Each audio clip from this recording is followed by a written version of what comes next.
All right, and you're live on Future Focus now. We thank you for joining us tonight, starting just a little bit late, but starting nonetheless. This is a very special show. So many people have been waiting for, so many people have been talking about it.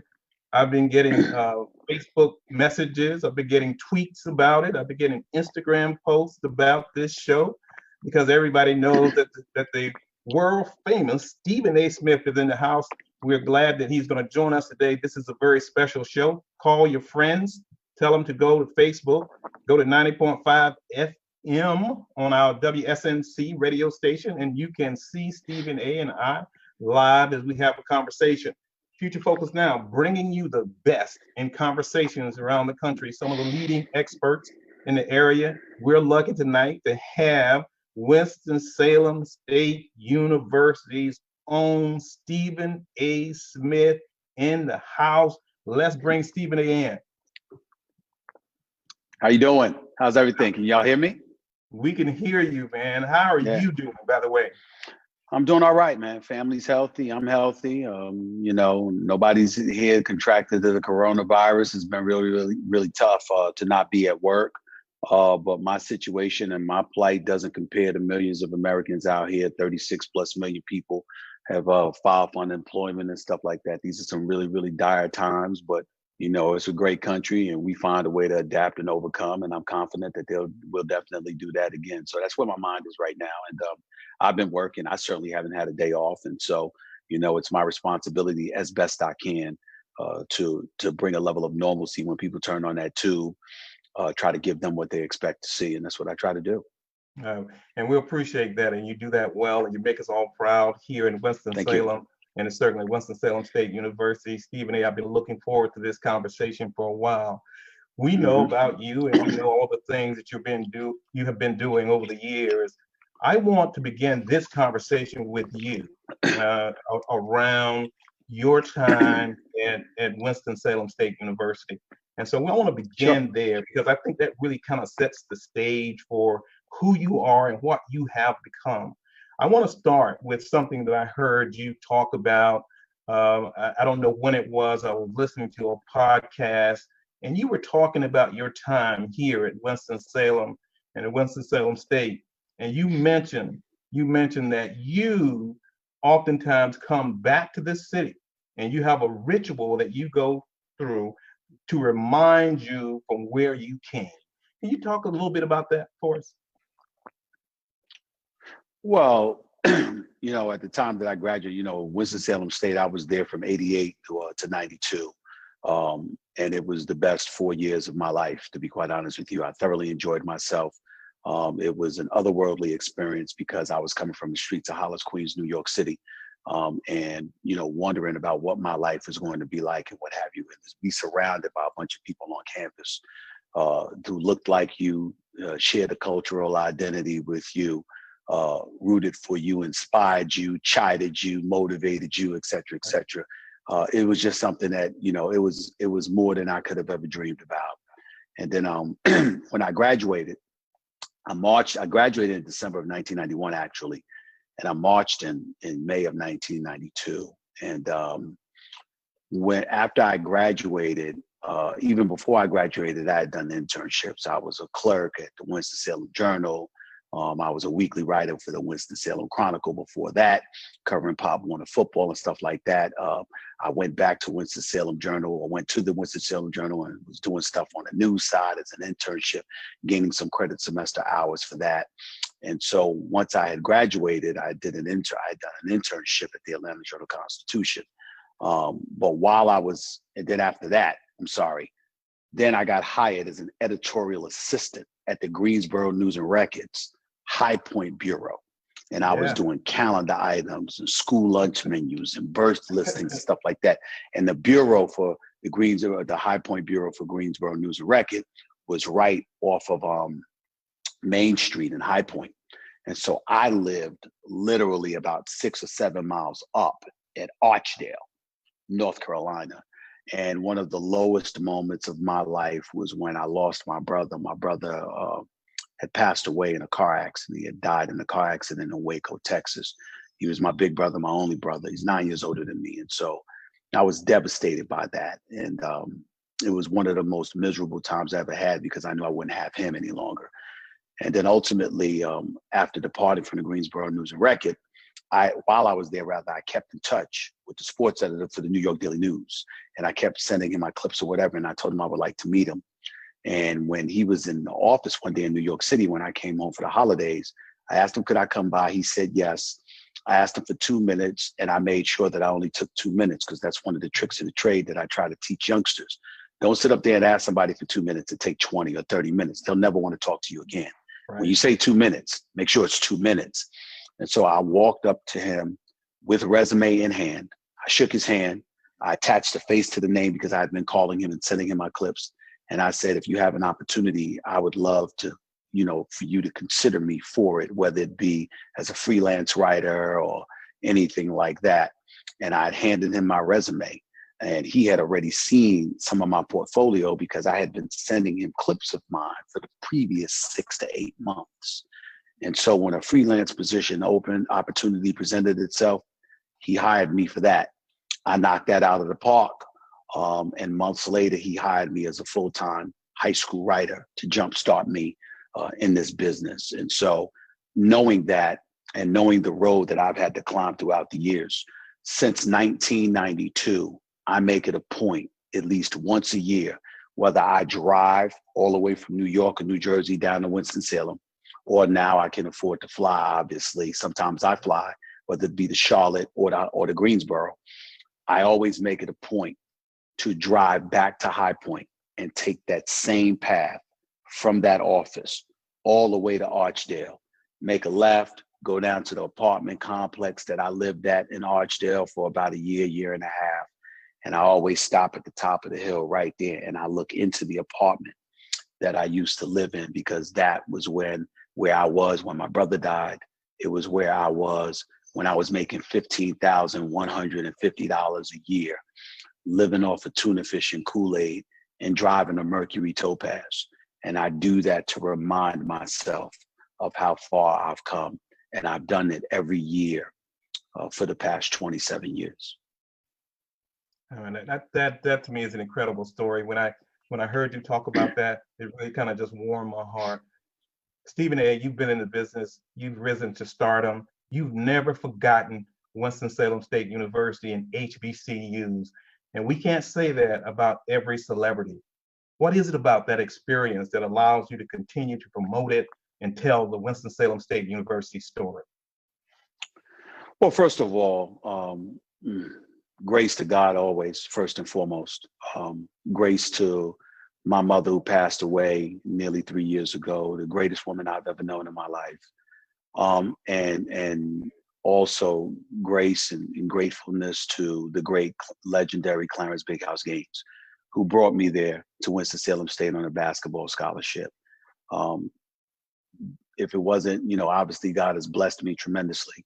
But if it wasn't for the greatest mother in the world, and if it wasn't for Clarence Big House Gaines, I don't think that I'd be close to being a portion of the man that I am. And that's not to say I'm a finished product, because God knows I got a long ways to go, Chance. I got a long ways to go. But make no mistake about it, I try to keep my soul in the right place. And I didn't get here. I didn't get to where I am by myself. My mother took care of me. She uplifted me. She encouraged me. She scolded me. She disciplined me. She taught me. She nurtured me. She did everything. And then when I got to college at Winston-Salem State, Clarence Gaines, Big House, took the bull by the horn, and he taught me about manhood. He taught me to be responsible. He taught me to be accountable. And more importantly, he reminded me of the importance to never forget. You didn't get here by yourself. You got here because somebody extended a helping hand. And it was easy to listen to him because it's all he ever asked for. He's never, ever, ever in life asked me for anything else throughout the years. God rest his soul, because he passed away in 2005, but he never did that. All he said was, don't forget that this school has something to do with you making yourself into somebody. Don't forget. You make sure that you contribute. You don't have to contribute everything. You can't do everything. And, don't kill yourself doing something for somebody else that you forget to take care of yourself. Because if you don't take care of yourself, you can't take care of anybody else. He said, but you're going to accomplish big things in this world. And when you extend a helping hand, make sure some of the people are from Winston-Salem State. And so that's what I've always tried to do. I'm just living up to a mandate that he handed down and a promise that I made to him. And I will never, ever, ever deviate from that, because that's deviating from what I promised him. And that's just an impossible task for me to do. Yeah, you came and you basketball big house games, and how cool was it to have Winston-Salem State University win the CIAA 2020 That was championship? special. Look, That was special. Steve, you know I text you. Look, yeah, I text, it was text special. you. I watched it, man. You said, I got it.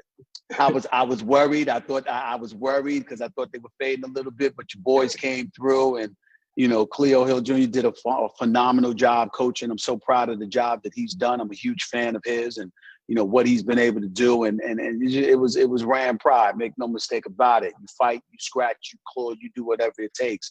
And the bottom line is what matters most, getting the W. And they certainly did a better job than we ever did when I was at school, I can tell you that much. So it was really, really good to see them young brothers accomplish what they accomplished. I was very, very proud of them and happy that they represented Ram Nation in exemplary fashion, because they most certainly did. No, they did a great job. And thank you so much for the shout out, giving us the pub on your show. I know the players, everybody was so psyched about that when they saw it, and you made sure that you got it in, and we really appreciate that. Of course, no question about it. I'm always going to do that. I'm around for life, man. Y'all don't have to worry about that. Well, we really appreciate that, Stephen. One of the things I was thinking of when I watched the special last night, your show, I thought it was really great. Thinking about the last dance, and when I was thinking about that, Stephen A., I thought about your time at Winston-Salem State. Now, you came through a time in which Michael Jordan was just beginning to rise to stardom. So you were Winston-Salem State. You are a legendary coach in big house games. Then you see the phenomenal Michael Jordan, but you coming to a university that had a person that had the kind of charisma and the kind of following that Michael Jordan had in terms of Errol Monroe. You think about the great Errol Monroe and the legacy that he left here. And then Michael Jordan, to me, Stephen A., those are two individuals that I thought kind of transcended sports and took it to another level. You personally experienced both of those in some regards. Talk about the Errol Monroe versus Michael Jordan. Well, first of all, when you think about Earl Monroe, certainly he was a different kind of player than Michael Jordan. He was incredibly flashy. He had magnificent ball handling skills. He could shoot the basketball, but he certainly didn't have Michael Jordan's athleticism. Earl was a champion. He came from an historically Black college, and that's what resonated with me more so than anything else, because you have to remember the days of when Big House started, and then you had the great John McClendon that was like a mentor to him or whatever. They were basically responsible for integrating the sport of college basketball, because there were a time when blacks weren't allowed to play against the white guys. And so you got that secret game at midnight at Duke University, which is well documented and what have you. But Coach Gaines, McClendon, and others had a lot to do with that. And so when you think about the Cleo Hills of the world, you think about the Earl Monroes and others, you're thinking about individuals that came to an HBCU. Even though there's no question they had other opportunities, it was somewhat restrictive. The white schools didn't exactly, they weren't receptive to these guys. They didn't want them there. They certainly didn't want to appreciate them for the wonderful men that they were, not just the wonderful athletes. And so to me, when I think about Earl Monroe, I don't think as much about his greatness as much as I think about the fact that he went to an HBCU and made it all the way to the NBA and ultimately became a champion on an NBA level. And I find myself fantasizing about, kids today. What if some of them elected to go to an HBCU, particularly in the day of social media and beyond, where we're looking at guys and we're seeing, like, you guys were on Aspire TV, the national championship was on that channel and what have you. And you just wonder if more shine was aimed in the direction of HBCU athletics, who knows, even more star caliber athletes might elect to go to HBCUs instead of going to some of these big time universities. The profile would elevate, obviously, because their profile elevates, so with the institution that they play for, then you'd see HBCU as a backdrop, and that would bring even more attention to it, because really it's all about marketing and it's all about publicity in this day and age. And there's certainly avenues to pull that kind of stuff off. Earl Monroe didn't have that luxury back in the day. So he made it without any of that. And that's why I marvel at him so much. In the case of Michael Jordan, this is just the greatest basketball player that I've ever seen. He wasn't the greatest college basketball player, but he certainly is the greatest basketball player that has ever lived when all is said and done. And you look at the totality of his resume in terms of his skill set, in terms of accomplishments, you could say Bill Russell or Kareem Abdul-Jabbar, 6 titles for Kareem, 1 on the collegiate level, 1 on the high school level. You can look at Bill Russell, 11 titles in 13 years. Michael Jordan only had 6. But when you look at this skill set, the mind's eye tells you Michael Jordan as a pro was the greatest that you ever saw. And then you look at Dean Smith, the late, great Dean Smith, who taught him the game of basketball and really uplifted him. And then you think about that Piedmont Triad area, and you're talking about North Carolina, just everything going on there, Durham, North Carolina, the NC State and Charlotte and Raleigh and all this stuff. You just look at all of this, NC Central, just everywhere you turn in North Carolina. And that's what I tell people. And that's why I call it the greatest 4 years of my life, because when I was in college, the state of North Carolina, everywhere you turned was an institution. Winston-Salem State was right there, but A&T 30 minutes away, Bennett around 30 minutes away, Johnson C. Smith an hour and 15 minutes away, Central an hour and 15 minutes the opposite direction. You're looking at all of this stuff, and I mean, it's just like you can't get enough of it. There was always something to talk about. And so when I think about Michael Jordan, I think about North Carolina, meaning the state of North Carolina, and what basketball means to that state, and how beautiful it was to be in that kind of environment. I just wish I was good enough to shine half as good as those guys. Absolutely. In my opinion, and I agree with you, the greatest of all time. What were some of you, and I've seen you on First Take, and a lot of you have been in discussions with a lot of folks about The Last Dance. You were in the mix during that time. Did anything surprise you or anything jump out at you when you watched it? Michael Jordan and I know each other pretty well. I'm certainly not as close to him as Ahmad Rashad or my buddy Mike Wilbon that works with me at ESPN, but we're pretty close and we talk often. And I've spoken to Michael on many occasions. He is a candid dude. He doesn't pull any punches. He lets you know exactly where he stands and how he feels, but he's very private with it. So what shocked me was how public he was in terms of the things that he was willing to say. I didn't think that Scottie Pippen came across looking great, but I don't blame Michael Jordan for that. I blame Scottie Pippen because of the sound bites, him saying that he would have done it again, meaning his refusal to check into the game of a playoff game at 1.7 seconds left because Coach Phil Jackson called the last shot for Tony Kukoc instead of himself. He said that he didn't care about postponing his surgery because he didn't want it to screw up his summer in 1997 because he was upset and furious over how the Chicago Bulls had treated him as an organization. Michael Jordan felt he was selfish because I understand what the organization is doing to you, but what does that have to do with us as your teammates?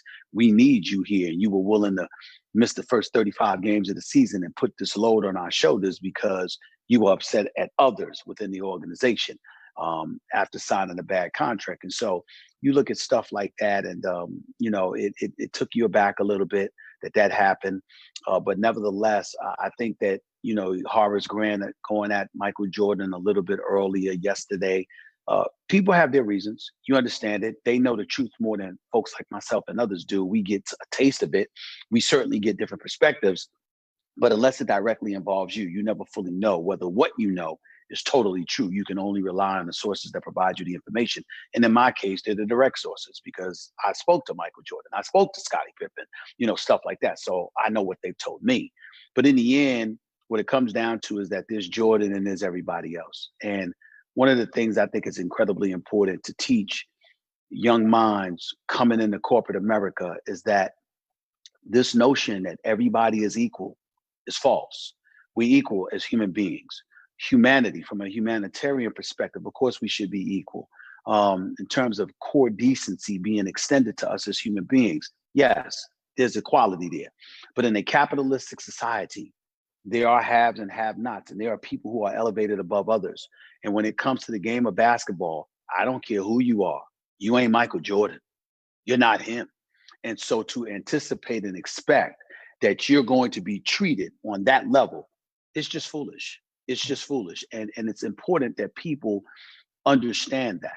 There's a reason he's MJ. And, it's Winston-Salem State. Yes, I'm well known, and, I'm kind of special because of the things that I've accomplished. That's fine. But when it comes to basketball, damn it, I ain't no Errol or Pearl Monroe. Yes, I'm not that guy. I'm not practically anybody that has played for Winston-Salem State compared to the folks that have been there. I understand that. And when you achieve a lot, you reap the fruits of your labor. And we need to understand that coming out of school. That's the world that is waiting for you. People are not going to treat you equally. As a matter of fact, they will devalue you at every turn, because even when you're pursuing success, no matter how great you are, guess what, Chancellor? If a boss can get great production from you for the cheapest labor possible, he's going to do it. Right. He's going to do it. And you have to know that and be focused and operate accordingly. Yeah. See, we look at a Michael Jordan and we marvel at this guy, and we think about iterations of, and think about what he has done. In fact, I have on a pair of Air Jordans now. And what is the next iteration of a Michael Jordan? Because I believe that when we think about a Michael Jordan, he's head and shoulders above everyone else, but I think everybody else is kind of in that mode. So how do you redefine a Michael Jordan? What's the next iteration? I don't think you redefine it. I think you try to emulate it. Why would you try to redefine something like that? The man won 6 NBA championships. He was a 6-time NBA Finals MVP, and he was 6-0, and never, ever, ever allowed an NBA Finals series to get to its 7th game. You don't try to, there is no eclipse in perfection in a championship situation. It is what it is. The only thing you can hope to do is emulate it. And so it's about appreciating greatness. Sometimes, people are looking, don't get me wrong, you should shoot for the stars. I guess 8-0 would be better than 6-0, 7-0 would be better than 6-0 and stuff like that. But you got to get one first, and you got to crawl before you walk. You don't come out of the womb and get a college degree. You got to go to elementary, junior high, and high school before you go to college and get a college degree. That's the way it works. You don't get to bypass things like that. And so when you understand that, then you elevate your level of appreciation for greatness when it's staring you right in the face. And when that happens, because you appreciate that greatness, when you start thinking about what you want to accomplish, you start thinking about what others did to achieve those goals. And if you're fortunate and lucky and blessed enough to be able to do so, you strive to emulate it before you think about eclipsing it. That's really what it comes down to. And that's the kind of approach I think people should have. I got LeBron James. I went on Twitter today, and Paul Pierce was trending. And I said, what in the world is Paul Pierce doing trending on Twitter? Paul Pierce says that LeBron James is not even a top 5 all-time player. Where do you put LeBron James? I got LeBron James top 3. I think that's very insulting to LeBron James. I think that when you look at LeBron James, he's a 3-time champion. He's a 4-time league MVP. He's a career 27-7-7 producer. He's been to 9 NBA finals, went to 8 straight, and teams that have him win and challenge for championships. Teams that don't have him are usually in the lottery. It's really that simple. And so when you look at the level of greatness that he's put forth, you combine that with the fact that he's 6'9", about 260 pounds. He handles the ball like a guard. He's one of the greatest passers the game has ever seen. He's a pure, bona fide, quintessential basketball savant. He knows the game inside and out. And more importantly, he's never cheated us. Now, I know a lot of people look at me and they're like, "Who, Stephen A. saying this?" He's critical of LeBron James all the time. They don't pay enough attention to the things that I say because I would submit to you, even LeBron is guilty of that. I compliment LeBron about 98, 99% of the time. But when I'm critiquing the game of basketball, what a lot of people don't understand, and even LeBron himself, I don't believe gets this. I'm not going to go on the air and just confine myself to your greatness in doing my job. Because if that's the case, why ever talk about you? You got to remember, I'm a soap opera fan. You got to remember, I have a recurring role on General Hospital, for crying out loud. You do. Okay? I saw you. I was watching, That's and right. I said, "Is that Stephen A?" That is me. And so, yeah, I would have been there this month right now, actually, if it wasn't for the coronavirus, because they needed me for the month of May. But the thing about it is, I only say that to say, the reason why I bring up soap operas is because if you watch Young and the Restless, the star of it is this guy, Victor, plays the character Victor Newman. His name is Eric Braeden. He's a dear friend of mine. I love him dearly. You know, he's been the star for 40 years, okay? Listen, Chancellor, he's not dying. He can get shot. He can fall down the stairs. You could take a hammer and knock him upside his head. You could shoot him in the head. You could rip out his heart. He's not dying. Right. Why? Because it's the Young and the Restless. That's why he's not dying. Maurice Bernard, another dear friend of mine. He plays Sonny Corinthos at General Hospital. You can shoot him. You can do whatever you want to him. He's not dying. But guess what? It doesn't stop them from telling the story. And what I try to teach people about what I do, I might believe the Lakers are going to win this year. I knew that once Golden State acquired Kevin Durant, they were going to win those first 2 years, and they would have won last year had he not got hurt. They'd have beat Toronto's behind. But guess what, Chancellor? The bottom line is this. It didn't stop me from telling you what I saw October, November, December, January, February, March, April, because there's a story to be told.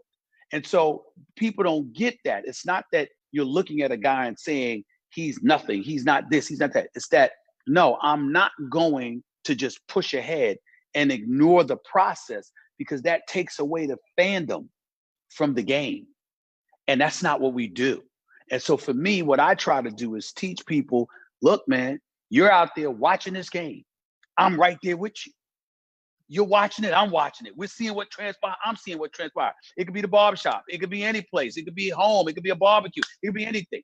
We're talking about this in the moment, because that's the suspense of sports that you're selling.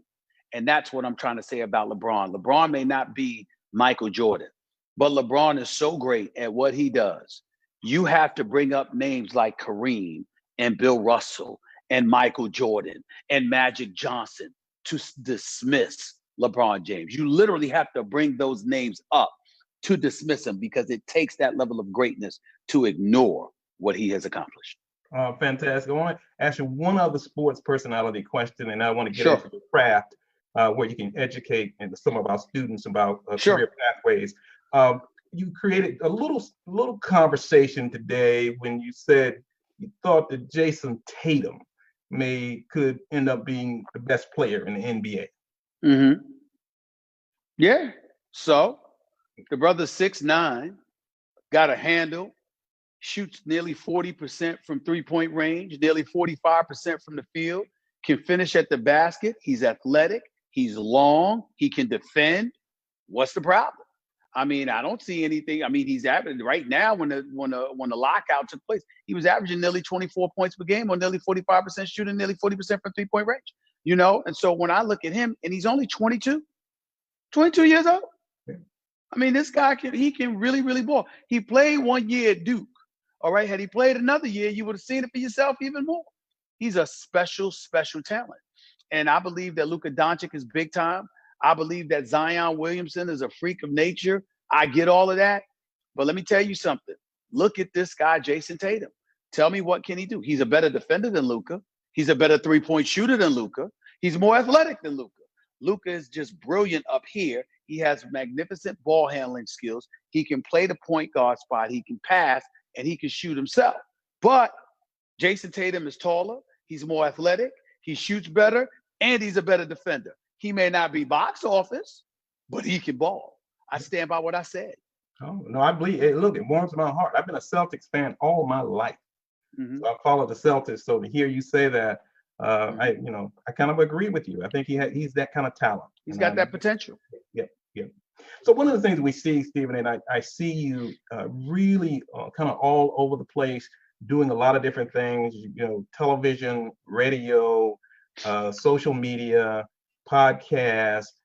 Tell us a little bit about how you manage and how you juggle those kinds of things. And I think what millennials, young people, students today, I want to know, what does it take in order to be successful, and how do you brand yourself in 2020? Well, first of all, I would like to say this. Once again, I didn't get here by myself. I accomplished a lot. I put in the work. I made the necessary sacrifices, some more painful than others, to get to where I am. But in the end, I grew up poor. I know what welfare is like. I know what government cheese tastes like. I know what government bread tastes like. And I made up my mind a very long time ago. I was never going back to that. Come hell or high water, it just wasn't going to happen. And so for me, I've always been the kind of person that whatever personal sacrifices I needed to make to elevate myself professionally, I was willing to do it because it ensured the well-being of my family. I was a highly, highly motivated individual. In 2005, when I got my show, quite frankly, it started in August, but I had negotiated the contract in April. And to this day, my proudest moment as a man was that I signed a contract at 3:30 that afternoon at the ABC building at 66th Street off of Columbus in Manhattan. And I literally signed a contract, got in my car, and drove to Queens, New York. My mother, who was a retired nurse, was working part-time at the PAL, Police Athletic League Center, to earn some extra pocket change so she didn't have to spend her pension. And the first thing I did was drive straight to her. And I told the PAL guy, she won't be working here no more. Those days are over. Mom's not working. And my mother never worked again until the day she died, because I made it a priority to take care of my mama. And so for me, it's finding little nuggets, whether it's little or big, just nuggets of motivation, because just the work itself can't inspire you. At some point in time, you're going to achieve what you want. And then what? But if you have a greater mission, a mission that extends far beyond yourself, it's going to serve as an internal motivator for you to march forward and to achieve all the things that you're out there to achieve. So I did what I did in this business, but I still wasn't satisfied. Okay, I established myself as a general sports columnist. Yes, I established myself as a big-time radio host. Yes, I established myself as a big-time television personality and host. Okay, well, what's next? Well, I want to write a book. I wanted to own my own production company. How do I do these things? I want to be on the speaking circuit, giving lectures throughout this country, trying to help shape young minds. How do I do all of that? Well, a guy by the name of Steve Harvey, y'all know who he is, Mr. Family Feud and the Steve Harvey Morning Show, dear friend of mine, had a manager that played a very pivotal role in his success over the years. His name was Rashawn McDonald. Rashawn and I have known each other for nearly 20 years. And we talked back and forth and stuff like that. But when the time was right, he saw an opportunity to help me. I saw an opportunity for him to help me and for me to help him. So I brought him on board. He's incredibly creative. And he's somebody, you give him a task. He just knows what to do with it. He knows how to make $1 out of 15 cents. He knows how to make, and I don't know what words to use, but he knows how to make it happen. I have a personal assistant named Sumatra Abernathy. She is like a little sister to me. She is absolutely wonderful, and she's like my guardian angel. She takes care of me. I've got my sisters, 4 beautiful, wonderful older sisters that have always watched my back and have served as a source of inspiration. My older sister, Linda, my sister, Abigail, and Arlen, and of course, my sister, Carmen. She's my favorite because she cooks for me more than any of them do. They all do stuff for me, and I love them. But Carmen is the one that gets down. She cooks for me, Chancellor. Right. I got to give up the product. She cooks for me, okay? Absolutely. Not that I can't cook for myself or I don't have anyone cooking for me. It's just that she takes care of me. And so when you have and you surround yourself with it, and in the sanctum, my brother-in-law, Darren Odie, my bodyguard, Juvie, Juan Santiago is his name. I surrounded myself with some people who work for me, some people who don't, but they're an inner circle comprised of people who love me dearly.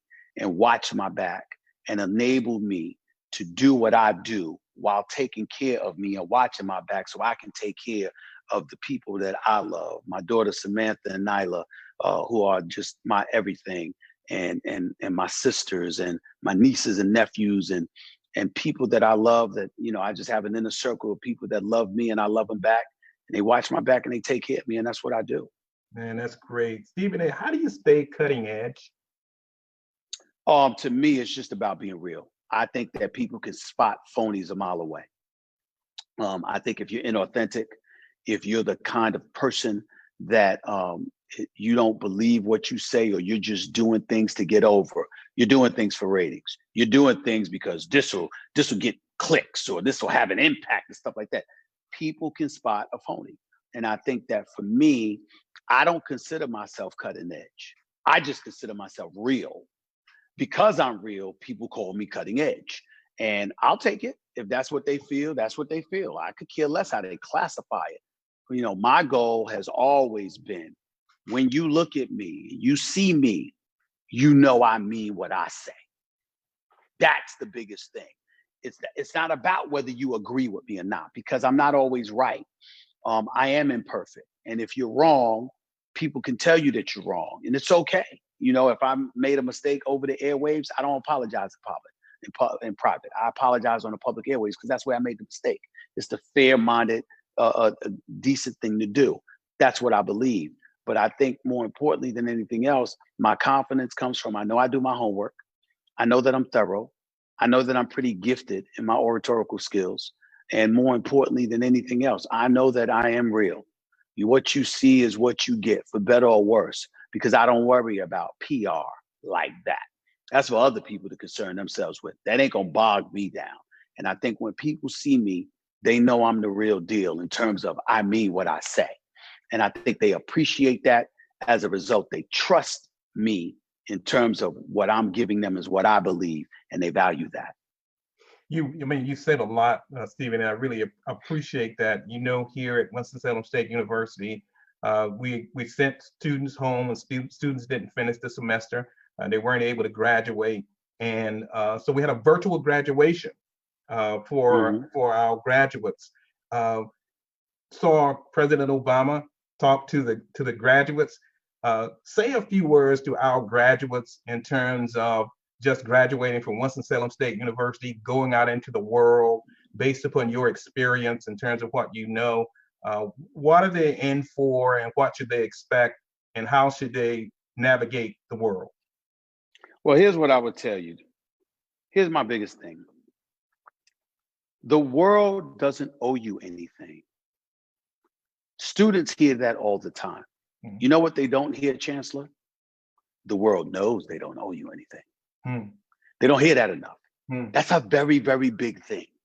You're not going to guilt people into putting your interest ahead of their own. That's true.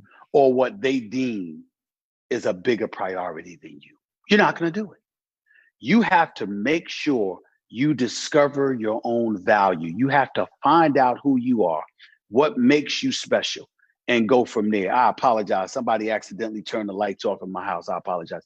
But the thing about it is that that's what you have to understand. So many times people they go about the business of wanting what they want, but they don't establish their value, and they don't become educated as to what their value is. And then they wonder why they get the value. And that's where somebody like me comes in to constantly feel the need to remind them. Of course, you got to work hard. Of course, you got to prioritize your education. Of course, you got to elevate your level of intellect, because the more information you have, the more empowered you are. You can have conversations. You can network. You can ingratiate yourself with a lot of people. You can do a lot of these things because you're speaking from a position of knowledge. All of that is true.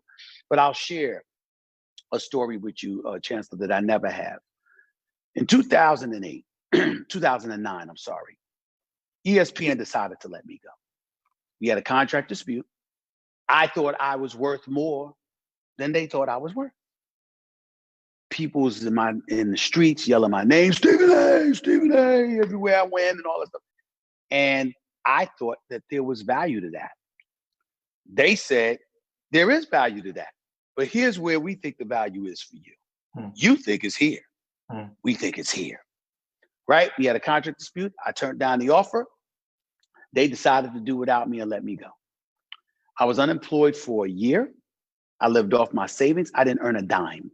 I lived completely off my savings for a year. And that was the first year my daughter was born. I was unemployed, which was an incredibly scary thing. Understand that when you're a Black man and you are unemployed and you have a child, all you're thinking is statistics. I don't want to be that guy. And I was bitter for about a week.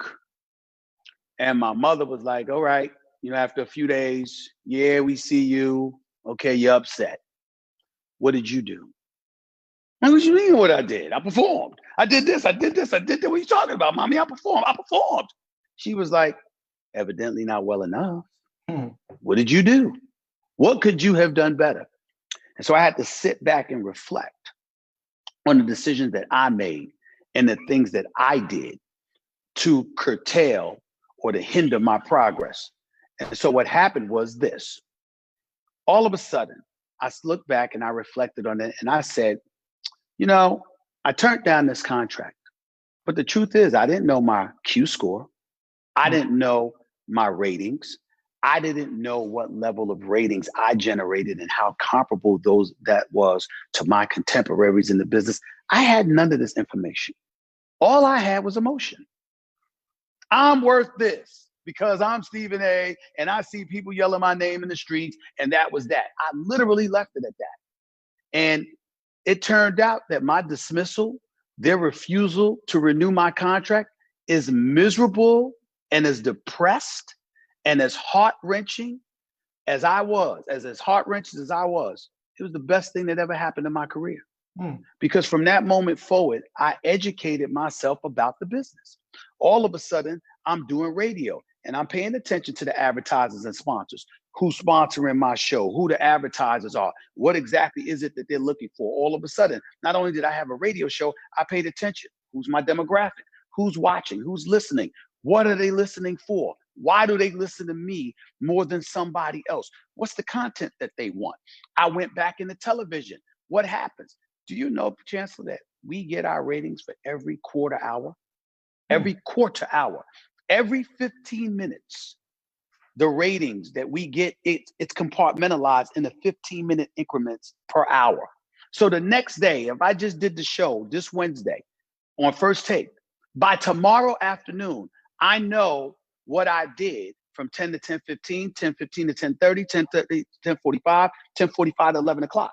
And if the ratings fluctuate, if it's this high here, but this low here, well, then what was I talking about at that particular time compared to what I'm talking about now? Why is it that, what are the fans looking for? So what happens is I paid attention and mastered my profession. So when I come back, fast forward to 2020, and it's time to negotiate a new contract for Stephen A. Smith, the news comes out that I got the largest contract in the history of ESPN. That worked out well. because I had all the information that said, this is what I'm worth. Here's the information for you. It wasn't emotion. It was business. Here's what I bring to the table. I understand you're doing this. You got overhead. You got bills to pay. You got other personnel to pay. I'm not the only person that contributes to this product, et cetera, et cetera. But the information that I came armed with, I couldn't be denied. And it was because I woke up, grew up, and recognized the fact that when you're an adult in the world of business, very little of things can be about emotion. They must be about information. They must be about facts. They must be about things that you can quantitatively or just walk up to somebody and hand it to them and say, this is what it is. And that's what I did. And that's what I would encourage anybody to do. If you're coming out of college, it shouldn't be just about your skill set. It damn sure shouldn't be just about your emotion. You should be walking to work every day with two missions in mind, in this order. How can I make my boss's money? And number two, how can I get some of it? Those two things first. If you are focused on those two things, there are very few bosses that are going to dislike you. They're going to love you. Even when they don't like you, They're going to love you because you're focused on their success, knowing that your success is attached to their success. It's not about you, it's about y'all. And every boss can live with that because they know that you're coming to them with solutions, not problems. And they like that. I love that. Thank you so much for that story. Well, one other area, and then I'm gonna get you out of here. You've been so gracious with your time. We really appreciate that. Stephen A., I serve on the NCAA President's Council. We've been meeting for the past month, going over a number of different scenarios and what might happen with college athletics. Anything going on in professional athletics because of COVID-19 and all the things that we have to go through. What does your crystal ball tell you about athletics going into the future? Are you talking about professional or college? Both, or either one. Professional sports is not going anywhere. It will return. I believe the NBA will have their NBA playoffs beginning in the first week of July. I think the NFL season will start on time. I think for the NFL this summer, there won't be fans in attendance. I think for at least the first part of the NFL season, there won't be fans in attendance, but the games will be played. The NBA will finish its season. The NFL will start its season on time.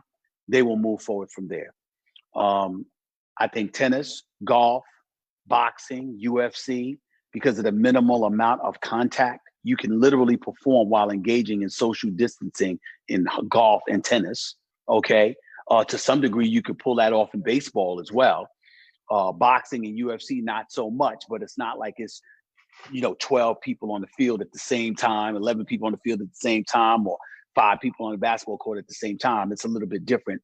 You can pull that off. And I think you have to pay attention to the dollars. The world of sports, you're talking about in excess of $13 billion that have already been lost. If they were to go to this route through the summer, it would be in excess of $25 billion that is lost. Whoa. So that's not going to happen. That's not going to happen. We have to be real and honest and authentic about this. Folks will put on a mask and put on their gloves and take their chances because they'd rather do that than stay at home, waiting for a check from the government, hoping that it comes, but sincerely doubting it ever will. Right. And by the way, the $1,200 checks that the administration sent out, the government sent out, that ain't enough to pay people's bills for months to come. We all know this. And so at some point in time, you have to have an economy, particularly in a capitalistic society. That's just the reality of the situation. As it pertains to college sports, that's a different kind of challenge because you have to take into account the student body. You've got parents that are not going to want their kids in school.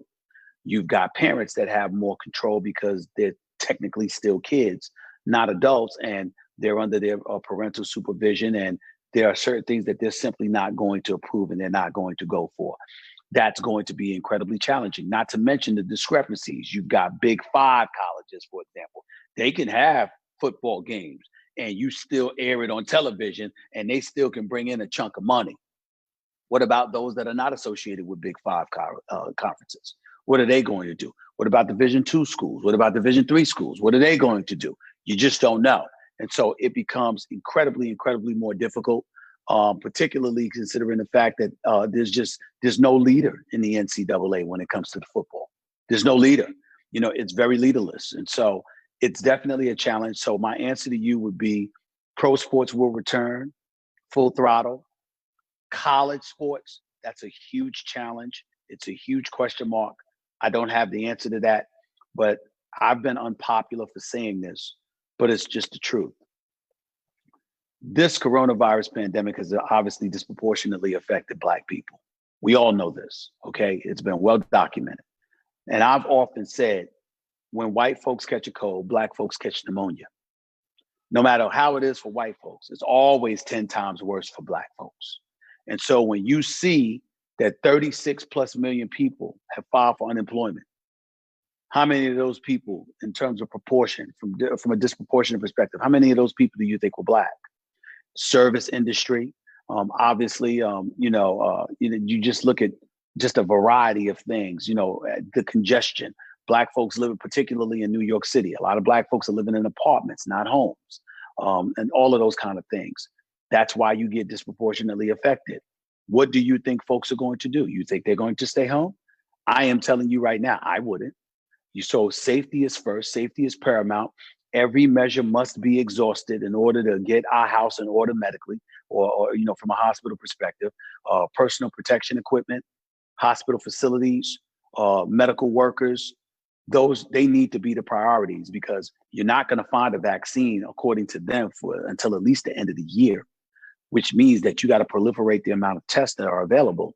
And the reason why this became a crisis, believe it or not, is not because of the absence of a vaccine. There's no vaccine for the flu. There was no vaccine for SARS. There was no vaccine for a plethora of diseases viruses that have invaded our nation or the world for many years. But you had situations where at least if people got sick, they could be treated. So the real crisis was that there wasn't enough hospital facilities to feed the sick. I had to do a PSA for the governor of New York and the mayor of New York City. They called me to do a PSA. They literally asked me, please emphasize to tell people, do not go to the emergency room unless you're absolutely sick. They actually asked me to encourage people not to come to the emergency room, because that's how inundated they were. These are the kind of things that we have to think about, sir. You're going to go back to work. There's no way around it. Got to figure it out. Well said. Stephen A., you're so generous with your time and your talents and your treasures. Quick word to WSSU alums. You talked about it earlier in the show about the importance of giving back to your institution. Listen, to whom much is given, much is required. We didn't get here by ourselves. Winston-Salem State did so much for me. It's the least that I can do. The donations that I provide, the counsel that I try to provide, the appearances that I make, it's the least I can do, because it's family to me. And you take care of your family, especially when your family has taken care of you. You didn't just go to any school. You chose this institution. And any institution you go to is going to want you to give back. So Winston-Salem State is doing nothing wrong by asking you to give back. You owe it to them to give as much as you can, whether it's your time, your money, your energy, your focus, your counsel and tutelage, whatever it takes. Because as we uplift one another, we become more empowered ourselves, because we reached back and gave to those that are less fortunate than ourselves at this particular moment in time. That's who we are. That's what we're about. Let's make sure we continue to be that way. Oh, man, thanks. I'll get you out on a light note. My favorite all-time Saturday night clip was Jay Farrell doing you. In the fourth quarter, Mario Chalmers. That's right. The ball. Tell me about it. Just quickly. Jay Farrell and I share the same birthday, and I had met him a couple of times, and he's really, really funny. And he just did that imitation of me on Saturday Night Live. It was hilarious. I fell out of my bed laughing so hard. That was really, really funny, because he saw me going off about Mario Chalmers in the fourth quarter one day. And I didn't know he would put it on Saturday Night Live, but Jay Farrell's hilarious. He's a phenomenal comedian, and he's a friend. I know him, and he's really, really funny. But there's a few people that can do a good imitation. Jamie Foxx does a good imitation of me. Believe it or not, our very own Scott Van Pelt at ESPN does an imitation of me. Frank Caliendo is hilarious. Yeah. He does an impersonation of me as well. So you know what they say, that's the greatest form of flattery. I'm certainly not insulted by it. I'm flattered by it. And I know all of those guys, and they're great. So it comes with the territory, man. You can't sit in my chair. Right. and get upset at people getting at you. I mean, come on now. You just can't do it. Yeah. Man, thank you so much. Stephen A., we love you. God bless you. Continue the great work. And we certainly will see you probably tomorrow on television. But thank you for being my guest on Future Focus Now, the great Stephen A. Smith. Thank you for having me. All the best to you, Chancellor. All right. Good night. Good night. All right.